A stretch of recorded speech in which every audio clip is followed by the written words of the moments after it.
अस्सलाम वालेकुम, कैसे हैं आप सब। तो आज हम स्टार्ट करने जा रहे हैं एक्सरसाइज 11B का क्वेश्चन नंबर 2। तो मेरे पास ये थिंक न्यू सिलेबस मैथमेटिक्स की बुक 1 है और उसका ये चैप्टर नंबर 11 चल रहा है। मैंने इस चैप्टर के नेम से एक सेपरेट प्लेलिस्ट बना दी हुई है, उसका लिंक भी नीचे डिस्क्रिप्शन में दे दिया हुआ है ताकि आप लोगों को इस चैप्टर से रिलेटेड तमाम सोल्यूशंस एक जगह पर आसानी से इसी प्लेलिस्ट में मिल सकें।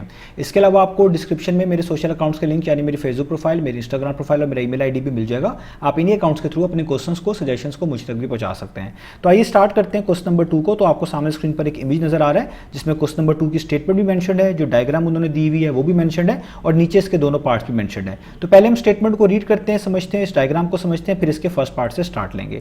तो यहाँ पे मेंशन्ड है the diagram shows a rectangle ABCD where the diagonals AC and BD intersect at E। पहले यहाँ तक समझते हैं। तो हमें कहा जा रहा है कि नीचे आपको एक रेक्टेंगल बनाकर दिया गया है जिसका नाम है ABCD रेक्टेंगल। आप देख सकते हैं इसके 4 वर्टिसेस हैं A, B, C और D और इसी वजह से इसका नाम रखा गया है ABCD रेक्टेंगल। और इस रेक्टेंगल के जो दो डायगोनल्स हैं वो E पॉइंट के ऊपर इंटरसेक्ट कर रहे हैं। इंटरसेक्ट का मतलब होता है एक दूसरे को क्रॉस करना। अब डायगोनल्स किसको बोलते हैं, मैंने आपको डिटेल से रेक्टेंगल इससे रिलेटेड प्रॉपर्टीज क्वेश्चन नंबर 1 में समझाई हुई है, आप वो क्वेश्चन भी देख सकते हैं। मैं यहां पर भी कोशिश करूंगा थोड़ी थोड़ी एक्सप्लेनेशन ऐड कर दूं। तो डायगोनल्स बोलते हैं जब भी आप दो ऑपोजिट वर्टिसेस को आपस में जोड़ते हैं, मिलाते हैं, तो उसको हम कहते हैं डायगोनल। जैसे आप देखें A यहां पर एक वर्टिस है और इसके बिल्कुल ऑपोजिट C एक वर्टिस है। तो जब आपने A और C को मिलाया तो ये आपके पास क्या बना, एक डायगोनल। इसका नाम हो गया AC डायगोनल, ऊपर भी यहां पे लिखा हुआ है। इसी तरीके से आप देखें B एक वर्टिस है, B के ऑपोजिट क्या है, D वर्टिस। इन दोनों को आप आपस में मिलाएंगे तो ये भी क्या कहलाया जाएगा, एक डायगोनल, और इसका क्या नाम हो गया, BD डायगोनल। तो ऊपर भी देखिए मेंशन है। तो ये कहा जा रहा है कि AC डायगोनल और BC डायगोनल ने एक दूसरे को इंटरसेक्ट किस पॉइंट पे किया है, इस पॉइंट पर जहां पे ये E लिखा हुआ नजर आ रहा है। आगे लिखा हुआ है गिवन दैट, आगे ये एंगल का सिंबल है BEC। BEC से मुराद है B और C के दरमियान E पे बनने वाला एंगल। आपको पता है जो सेंटर में लेटर होता है इस पे बनने वाला एंगल हम कंसिडर कर रहे होते हैं। तो B और C के दरमियान E पे कौन सा एंगल बन रहा है, यहां पर आप देखें B है, यहां पर C है, और B और C के दरमियान E पे ये वाला एंगल बन रहा है जो कि लिखा हुआ है 52 डिग्री। यही उन्होंने ऊपर भी बताया। आगे वो आपको कह रहे हैं कि कैलकुलेट करके दिखाना है। क्या कैलकुलेट करके दिखाना है, पहले पार्ट में आपने कैलकुलेट करके दिखाना है एंगल ADB। ADB से मुराद है A और B के दरमियान D पे बनने वाला एंगल। यहां पर A है आपके पास, यहां पर B है, और A और B के दरमियान D पे बनने वाला एंगल ये है जिसको मैं अभी यहां पर शेड कर रहा हूं। तो ये आपका एंगल कहलाएगा ADB। ये आपने फाइंड आउट करके दिखाना है। सेकंड पार्ट में भी एक एंगल फाइंड आउट करके दिखाना है जो कि है ACD, यानी A और D के दरमियान C पे बनने वाला एंगल। तो ये A है आपके पास, ये आपके पास C है और ये आपके पास D है। तो ACD हुआ ये वाला एंगल जिसको मैं अब यहां पर आपके लिए शेड कर रहा हूं। ये वाला एंगल बनता है ACD, A और D के दरमियान C पे बनने वाला एंगल। ये आपने फाइंड आउट करके दिखाना है। तो यहां पर आपको कुछ प्रॉपर्टीज रेक्टेंगल की यूज करनी पड़ेंगी, कुछ पुरानी प्रॉपर्टीज जो चैप्टर नंबर 10 में डिस्कस हुई हैं उनकी भी मदद लेनी पड़ेगी। उनकी मदद से आप ये दोनों पार्ट्स बड़े इजीली जो है फाइंड आउट कर पाएंगे। बाकी याद रखिएगा मैंने रेक्टेंगल की प्रॉपर्टीज क्वेश्चन नंबर 1 में डिटेल से समझाई हुई है, वो आप वहां पर देख सकते हैं ताकि आपके लिए चीजें और भी आसान हो जाए। तो आइए स्टार्ट करते हैं इसके फर्स्ट पार्ट के सोल्यूशन से। तो हम स्टार्ट कर लेते हैं इसके फर्स्ट पार्ट को। तो फर्स्ट पार्ट में हमने क्या फाइंड आउट करके दिखाना है, एंगल ADB। एंगल ADB इसकी वैल्यू आपने फाइंड आउट करके दिखानी है। मैं इसको मार्क कर दूं दोबारा से। एंगल ADB का मतलब है A और B के दरमियान D पे बनने वाला एंगल। यहाँ पर A है, यहाँ पर B है, और B के दरमियान D आता है यहाँ पर। तो ये वाला एंगल आपने फाइंड आउट करके दिखाना है जिसको मैं रेड कलर के साथ शेड कर रहा हूँ। तो देखिए इस एंगल को फाइंड आउट करने के लिए हमें कुछ और एंगल्स यहाँ पर जो है फाइंड आउट करने पड़ेंगे। उसकी मदद से आपको ADB बड़ी आसानी से फाइंड आउट हो जाएगा, निकाल आप इसको आसानी से फाइंड आउट कर लेंगे। अब आप देखिए यहाँ पर आपके पास एक एंगल गिवन है 52 डिग्री।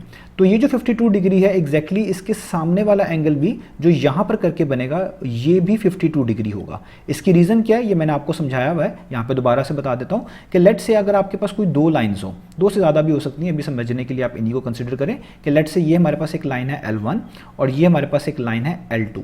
तो जब भी दो लाइंस आपस में एक दूसरे को किसी कॉमन पॉइंट पर इंटरसेक्ट करें, जैसे आप देखें दोनों लाइंस ने इस कॉमन पॉइंट, लेट से इसका नाम O रख देता हूं, इस पर इंटरसेक्ट किया, तो जो आमने सामने बनने वाले एंगल्स होंगे वो वर्टिकली ऑपोजिट एंगल्स होंगे और वो हमेशा इक्वल होंगे। लेट से जो एंगल यहां पे बनेगा, अगर फॉर एग्जांपल ये A डिग्री है तो इसी कॉमन पॉइंट से जुड़ा हुआ इसके सामने एंगल भी कितना बनेगा, वो भी A डिग्री होगा। इनको हम बोलेंगे एक दूसरे के लिहाज से वर्टिकली ऑपोजिट एंगल।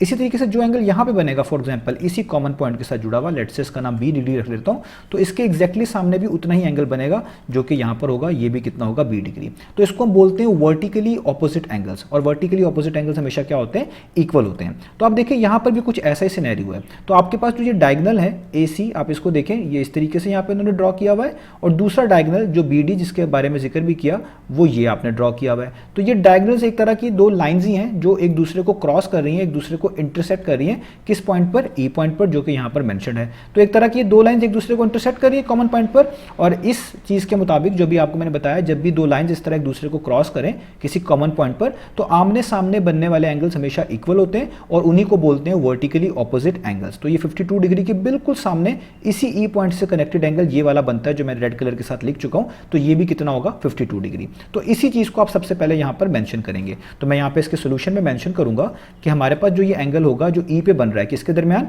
A और D के दरमियान, तो आप इसे बोलेंगे AED, ये वाला एंगल। तो आप यहाँ पे लिखेंगे कि जो आपके पास एंगल बन रहा है AED, यहाँ पे हैट लगाने की जरूरत नहीं है क्योंकि मैं पीछे जो है एंगल का सिंबल यूज़ कर चुका हूँ। एंगल का सिंबल ना यूज़ किया होता तो फिर मैं हैट यूज़ कर सकता था। तो ये जो एंगल AED है ये कितना है आपके पास, ये है 52 डिग्री। और रीज़न भी आप लिखेंगे, रीज़न इसकी है vertically opposite angle, VERT dot vertically और PP डॉट ऑपोजिट, और यहाँ पे एंगल्स। ठीक है, इतना लिख देना काफ़ी है। अब देखिए मुझे ये वाला एंगल फाइंड आउट करने से क्या फ़ायदा होगा कि मैं यहाँ पर रेक्टेंगल की एक और प्रॉपर्टी यूज़ करके अब आसानी से ADB एंगल निकाल सकता हूँ। वो कैसे, आप जानते हैं मैंने आपको एक क्वेश्चन नंबर 1 में समझाया है कि अगर आपके पास कोई रेक्टेंगल हो इस तरीके से, लेट से ये मैं एक रेक्टेंगल बना रहा हूँ रेफरेंस के तौर पर, इसका नाम रख देता हूँ दोबारा ABCD रेक्टेंगल, और इसमें डायगोनल बना देता हूँ। जैसे A को और C को कनेक्ट करूँगा ये पहला डायगोनल, D को और B को कनेक्ट करूँगा ये दूसरा डायगोनल।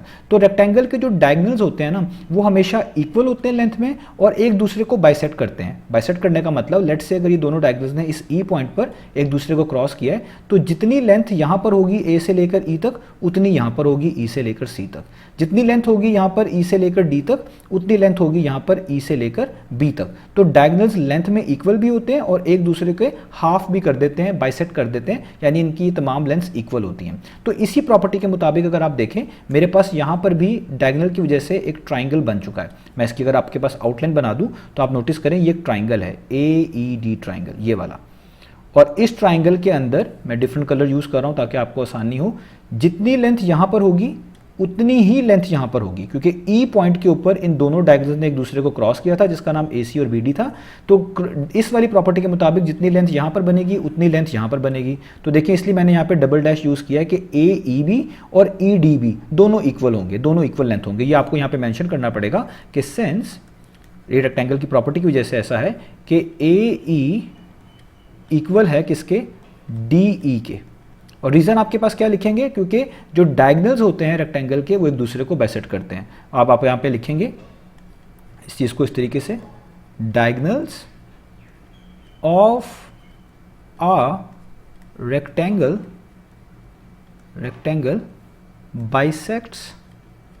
बाइसेक्ट का मतलब हाफ ऑफ कर देना, आधा आधा कर देना, ईच अदर। ये आपने ज़रूर मेंशन करना है कि इस वजह से हम यहाँ पे कह रहे हैं कि AE और DE इक्वल है। अच्छा, अगर अब ये दोनों इक्वल हो गए इससे क्या फ़ायदा मिलेगा, इससे आपको एक चीज़ का फ़ायदा ये मिलेगा कि आपने एक ट्राइंगल के बारे में पढ़ रखा है जिसको हम बोलते हैं आइसोसेलेस ट्राइंगल। ऐसा ट्राइंगल जिसकी दो साइड्स की लेंथ इक्वल होती हैं। लेट्स से अगर मेरे पास ये कोई ABC ट्राइंगल है और इसकी इस साइड की लेंथ और इस साइड की लेंथ इक्वल है तो इसको हम बोलेंगे कि आइसोसेलेस ट्राइंगल है। और आइसोसेलेस ट्राइंगल का फायदा ये होता है कि इसके जो बेस एंगल होते हैं ना, यानी जो एंगल यहाँ पर बन रहा होता है और जो एंगल यहाँ पर बन रहा होता है वो दोनों इक्वल होते हैं। यानी अगर ये x डिग्री होगा तो ये भी क्या होगा, x डिग्री। तो देखिए कुछ इसी तरह का सिनेरियो यहाँ पर बन चुका है कि आपकी ये ट्राइंगल है AED, मैंने इसको हाईलाइट भी किया हुआ है। और दूसरी ये बात, आपके पास AE और DE दोनों इक्वल भी हैं। तो अगर इस ट्राइंगल के मुताबिक देखें इसकी दो साइड्स की लेंथ इक्वल है तो इसका मतलब ये आइसोसेलेस ट्राइंगल है। तो इसके बेस एंगल भी इक्वल होने चाहिए, यानी जितना एंगल यहाँ पर आपके पास इक्वल होगा उतना ही एंगल आपके पास यहाँ पर इक्वल होगा। यानी ये वाला एंगल और ये वाला एंगल दोनों आपस में इक्वल हैं। तो अब आप यहाँ पर आइसोसेलेस ट्राइंगल की प्रॉपर्टी यूज करके आसानी से ये वाला एंगल जो आपने फाइंड आउट भी करना है ADB, या फाइंड आउट कर सकते हैं। तो आप क्या यहाँ पे लिखेंगे, आप यहाँ पे लिखेंगे कि एज AED, या आप ट्राइंगल की बात कर रहे हैं, इस ट्राइंगल का नाम है AED, as AED is an isosceles triangle, is an isosceles triangle so. तो फिर आप क्या कह सकते हैं, तो जब भी कोई ट्राइंगल आइसोसेलिस हो उसके भी तमाम एंगल्स का सम 180 के इक्वल होता है और उसके अंदर दो एंगल्स इक्वल होते हैं। इसका मतलब जितना एंगल यहाँ पर है उतना ही एंगल यहाँ पर होगा। तो इसमें निकालने का किसी भी एक एंगल को फाइंड आउट करने का तरीका ये होता है कि जो एंगल आपको बताया गया होता है आप उसको 180 में से माइनस करते हैं और 2 पर डिवाइड कर देते हैं, तो सिंपली आपके पास वो आसानी से आ जाता है। यानी अगर आप यहाँ पर ये ADB निकालना चाहते हैं, ये ADB जो हमें चाहिए भी, तो आप इस तरह करेंगे, आप लिखेंगे एंगल ADB, हैट लगाने की ज़रूरत नहीं है, एंगल ADB वो किसके इक्वल होगा, आपने 180 डिग्री लिखना है, इसमें से माइनस कर देना उस एंगल को जो आपको दिया हुआ है। आपको कौन सा एंगल बताया हुआ है, ये वाला बताया हुआ है AED, वो 52 है, इसको इसमें से माइनस करना है और जो भी आंसर आएगा इसको हमेशा किस पे डिवाइड कर देना है, 2 पे। तो इससे आपके पास कौन सा एंगल आया करेगा, वो एंगल आया करेंगे जो कि बेस एंगल है, उनमें से कोई एक आ जाएगा। एक आने का मतलब है दोनों ही आ गए। अगर आपको ADB पता चल जाता है तो जाहिर बात है उतना ही यहाँ पर भी होगा। तो अगर आपके पास आइसोसेलेस ट्राइंगल हो, एक एंगल गिवन हो, आप 180 में से उस एंगल को माइनस करें और जो आंसर है उसको 2 पे डिवाइड कर दें, इससे आपको दोनों बेस एंगल पता चल जाएंगे। क्योंकि दोनों इक्वल होंगे तो कोई एक पता चल जाने का मतलब है दोनों ही आपको पता चल गए। तो मैं ADB को यहाँ पे इस तरीके से पता लगा सकता हूँ और आगे आप इसके दोबारा से लिख भी दीजिएगा यहाँ पर कि क्या है ये। बेसिकली हम क्यों ऐसा कर रहे हैं, क्योंकि बेस एंगल है ये बेसिकली किसी आइसोसेलिस के। आइसोसेलिस को इस तरह शॉर्ट फॉर्म में लिख लें, आइसोसेलिस ट्राइंगल, और आगे आप लिख भी लें इस ट्राइंगल का नाम क्या है, AED। जितनी प्रॉपर्टीज को मेंशन करेंगे उतना आपके लिए बेहतर है। अब आप यहाँ पर सॉल्व करें, 180 में से 52 को माइनस करेंगे तो आपके पास आएगा 128 डिग्री, नीचे 2 वैसे का वैसे ही, और यहाँ पर एंगल ADB वैसे का वैसे ही। अब आप उन्हें 128 को 2 पर डिवाइड कर देना है। 2 पर डिवाइड करने का मतलब इसका हाफ कर दें, तो 128 का हाफ कितना होता है, वो होता है अराउंड 64। तो आपके पास ADB आ गया, यूँ भी कह सकते हैं 2 1 टाइम्स 2 64 टाइम्स, ये आ गया 64 डिग्री। तो यही हमने फाइंड आउट करके दिखाना था। तो हमारे पास देखें ADB तो आ गया, वो आ गया 64 डिग्री। अब मैं यहाँ पर सबको रब करके ये चीज़ लिख भी देता हूँ ताकि आपको आसानी से पता चल जाए कि हमने कौन सा एंगल फाइंड आउट किया, क्योंकि इसी को हमने भी आगे भी यूज़ करना है। तो बेसिकली ये वाला एंगल आपने फाइंड आउट किया अभी ADB, ये कितना है 64 डिग्री, और आप जानते हैं अगर ये 64 है तो ये भी कितना होगा 64, क्योंकि दोनों बेस एंगल है एक आइसोसेलेस ट्राइंगल के जिसका नाम था AED। तो ये आपने फाइंड आउट कर लिया। तो यहां तक आपको उम्मीद है पहला पार्ट समझ आ गया होगा। अब हम चलते हैं इसके सेकंड पार्ट की तरफ। तो अब हम स्टार्ट कर लेते हैं इसका सेकंड पार्ट। तो सेकंड पार्ट में आपने क्या फाइंड आउट करके दिखाना है, सेकंड पार्ट में आपने फाइंड आउट करके दिखाना है एंगल ACD। ACD का मतलब है A और D के दरमियान C पे बनने वाला एंगल। यहाँ पर A मेंशन्ड है, यहाँ पर D मेंशन्ड है और C यहाँ पर है। तो ACD से मुराद है ये वाला एंगल जिसको मैं आपके लिए शेड कर रहा हूँ रेड कलर के साथ। तो ये वाला एंगल आपने फाइंड आउट करके दिखाना है। अब देखें इस एंगल को हम किस तरीके से फाइंड आउट कर सकते हैं। याद रखें ये जो मैंने येलो कलर के साथ 64 डिग्री लिखा हुआ है ये अभी हमने फर्स्ट पार्ट में फाइंड आउट किया। फर्स्ट पार्ट में हमने ADB फाइंड आउट किया था और जितना ADB था उतना ही आपके पास ये वाला एंगल था जिसको आप EAD पढ़ लें, DAE पढ़ लें, एक ही बात है। उतना ही एंगल यहाँ पे था, उतना ही एंगल यहाँ पे था। तो अगर ये 64 था तो ये भी 64 है, ये मैंने आपको भी पिछले पार्ट में बताया। तो अगर मैं इस वाले एंगल को जिसको मैंने रेड कलर के साथ शेड किया है जिसका नाम एंगल ACD है फाइंड आउट करना चाहता हूँ, तो आप देखिए ये एंगल भी एक तरह के एक ट्राइंगल में बन रहा है। और वो कौन सा ट्राइंगल है उसकी आउटलाइन मैं यहाँ पर आपके लिए बना देता हूँ ताकि आपको आसानी से पता चल जाए। तो आप देखें ये आपके पास एक ट्राइंगल है, उसकी आउटलाइन बना रहा हूँ आपको। तो देखें ये एक ट्राइंगल बन रहा है इस तरीके से, ठीक है। इस ट्राइंगल को आप कह सकते हैं ADC ट्राइंगल। तो इस ट्राइंगल के अंदर ये रेड कलर वाला एंगल भी है जो हमने फाइंड आउट करना है जिसका नाम एंगल ACD है। एक एंगल आपको पहले से पता है 64 डिग्री। तो अगर किसी तरीके से यहाँ पर D पे बनने वाला एंगल पता चल जाए तो आपके लिए आसानी हो जाएगी और आप बड़ी आसानी से इसको फाइंड आउट कर लेंगे। तो वो हम रेक्टेंगल की प्रॉपर्टीज़ की मदद से पता लगा सकते हैं। आपको पता है कि हमारे पास कोई भी रेक्टेंगल हो, जिस तरह ये आपको समझाने के लिए एक रफ सा रेक्टेंगल बना रहा हूँ और यहाँ पर मैं लिख देता हूँ ABCD इसके वर्टिसेस। तो रेक्टेंगल के इन चारों वर्टिसेस पे टोटल जो बनने वाला एंगल होता है ना वो हमेशा 90 डिग्री होता है, जिसको हम राइट एंगल भी कहते हैं। यानी जितना एंगल यहाँ पे बनेगा वो भी हमेशा कितना होगा 90, इधर भी कितना बनेगा 90, इधर भी कितना बनेगा 90 और इधर भी कितना बनेगा 90। आपको पता है रेक्टेंगल की प्रॉपर्टी है, क्वेश्चन नंबर 1 में समझा चुका हूँ। तो इसके मुताबिक अगर आप देखें तो यहाँ पर जो एंगल बनेगा ना यहाँ से लेकर यहाँ तक ये पूरा का पूरा मैं कंसीडर कर रहा हूँ। आप थोड़ी देर के लिए इसके बीच में जो डायगोनल जा रहा है इसको छोड़ दें, बस ये देखिए पूरा का पूरा एंगल कितना होगा, ये होगा 90 डिग्री। तो इस चीज़ को आपको सोल्यूशन में पहले मेंशन करना पड़ेगा। तो आप यहाँ पे सोल्यूशन में इस चीज़ को मेंशन करेंगे कि ये जो एंगल बन रहा है D के ऊपर किसके दरमियान, A और C के दरमियान, A और C के दरमियान D पे बन रहा है यानी ADC एंगल। तो आप यहाँ पे लिखेंगे angle ADC is equal to 90 degree. क्यों आप लिखेंगे? क्योंकि आप आगे प्रॉपर्टी जानते हैं कि ये आपके पास रेक्टेंगल में आ रहा है और रेक्टेंगल पे ये 4 एंगल्स जो होते हैं वर्टिसेस पे बनने वाले, ये हमेशा राइट एंगल होते हैं, यानी 90 डिग्री होते हैं। तो आप यहाँ पे लिखेंगे, इस चीज़ को इस तरह मेंशन करेंगे कि right angle of a rectangle, ठीक है। और इस रेक्टेंगल का नाम भी आप लिख सकते हैं, ना भी लिखें तो भी ठीक है, वैसे उन्होंने लिखा हुआ है ABCD, तो आप लिखते हैं ABCD। तो ये आपके पास कितना हो गया? पूरा का पूरा 90 डिग्री। पूरा का मतलब है ये AD लाइन से इसका एक पोर्शन कनेक्टेड है और दूसरा पोर्शन इसका DC के साथ कनेक्टेड है, ये पूरा एंगल 90 हो गया। अब ये 90 है, नीचे वाला आपके पास 64 है, इसको आपको दोबारा मेंशन करना पड़ेगा क्योंकि हमने फर्स्ट पार्ट पे भी इसको मेंशन किया था, तो अब हमने सेकंड पार्ट में भी इसको एक बार दोबारा से मेंशन करना है कि आप इसको क्यों कह रहे हैं कि ये 64 है। तो हम यहाँ पर इसकी रीज़न भी दोबारा से लिखेंगे, क्योंकि हम लिखेंगे कि हम ये भी चीज़ भी जानते हैं कि जो एंगल हमने फाइंड आउट किया था जिसका नाम था एंगल ADB, वो बेसिकली इक्वल था किसके? इस वाले एंगल के जो अभी आपने लिखा हुआ है 64। इसका नाम क्या है? इसको आप DAC भी पढ़ सकते हैं, इसको आप CAD भी पढ़ सकते हैं। तो मैं इसको पढ़ रहा हूँ CAD, यानी C और D के दरमियान A पे बनने वाला एंगल। आप कहेंगे ये दोनों एंगल्स क्या हैं?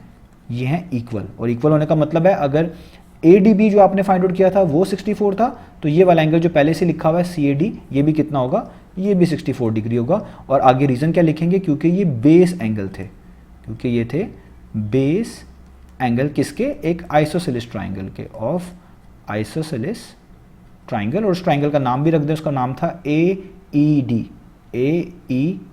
तो आप लिख दें AED। ये चीज़ें सारी आपने मेंशन करनी है ताकि उन्हें पता चले कि आपने कौन से एंगल को क्यों 64 या कुछ और कहा हुआ है। तो ये एंगल क्योंकि हमारे पास पहले जो निकला था ADB, वही एंगल हमारे पास था ये वाला CAD, तो ये दोनों इक्वल थे। ADB अगर 64 था इसलिए ये भी 64 था, रीज़न ये थी, इसलिए हमने यहाँ पे मेंशन कर दिया।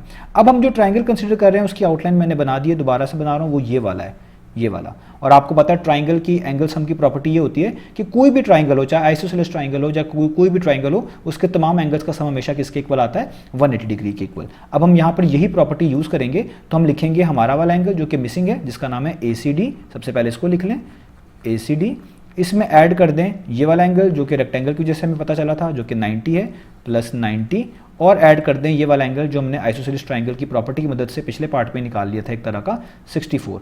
तो इन तीनों एंगल्स का सम किसके इक्वल आना चाहिए? हमेशा 180 डिग्री के। और आगे इस प्रॉपर्टी का नाम भी लिखेंगे एंगल सम ऑफ ट्राइंगल। किस ट्राइंगल का एंगल सम?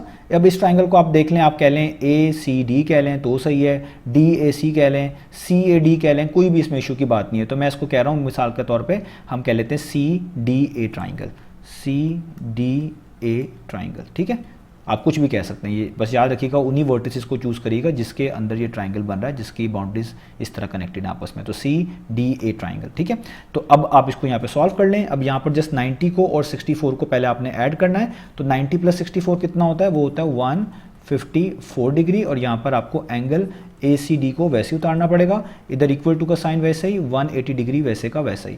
अब 154 डिग्री यहाँ पर ऐड हो रहा है, इसको आप इक्वेशन के दूसरी तरफ मूव करेंगे तो वहाँ जाकर ये सब्ट्रैक्ट हो जाएगा 180 में से, यानी 180 माइनस 154 डिग्री आपको करना पड़ेगा। तो अब आप 180 में से 154 को माइनस करें तो बचता है 26 डिग्री। इसका मतलब आपने एंगल ACD फाइंड आउट कर लिया, वो कितना है? वो है 26 डिग्री। यही हमने फाइंड आउट करके दिखाना था। तो ये वाला एंगल भी आपके पास आ गया 26 डिग्री। तो इस तरीके से आप देखें डिफरेंट प्रॉपर्टीज़ को आप यूज़ करके उनको यूटिलाइज करके अपने मिसिंग एंगल्स को फाइंड आउट कर सकते हैं। आपको चैप्टर नंबर 10 अच्छे से आना चाहिए, ट्रांसवर्सल की प्रॉपर्टीज़, रेक्टेंगल की प्रॉपर्टीज़, तभी आप इन चीज़ों को बेहतर तरीके से समझ पाएंगे। तो उम्मीद है आपको सोल्यूशन समझ आया होगा। इंशाल्लाह नेक्स्ट वीडियो में मिलेंगे बाकी सोल्यूशंस के साथ।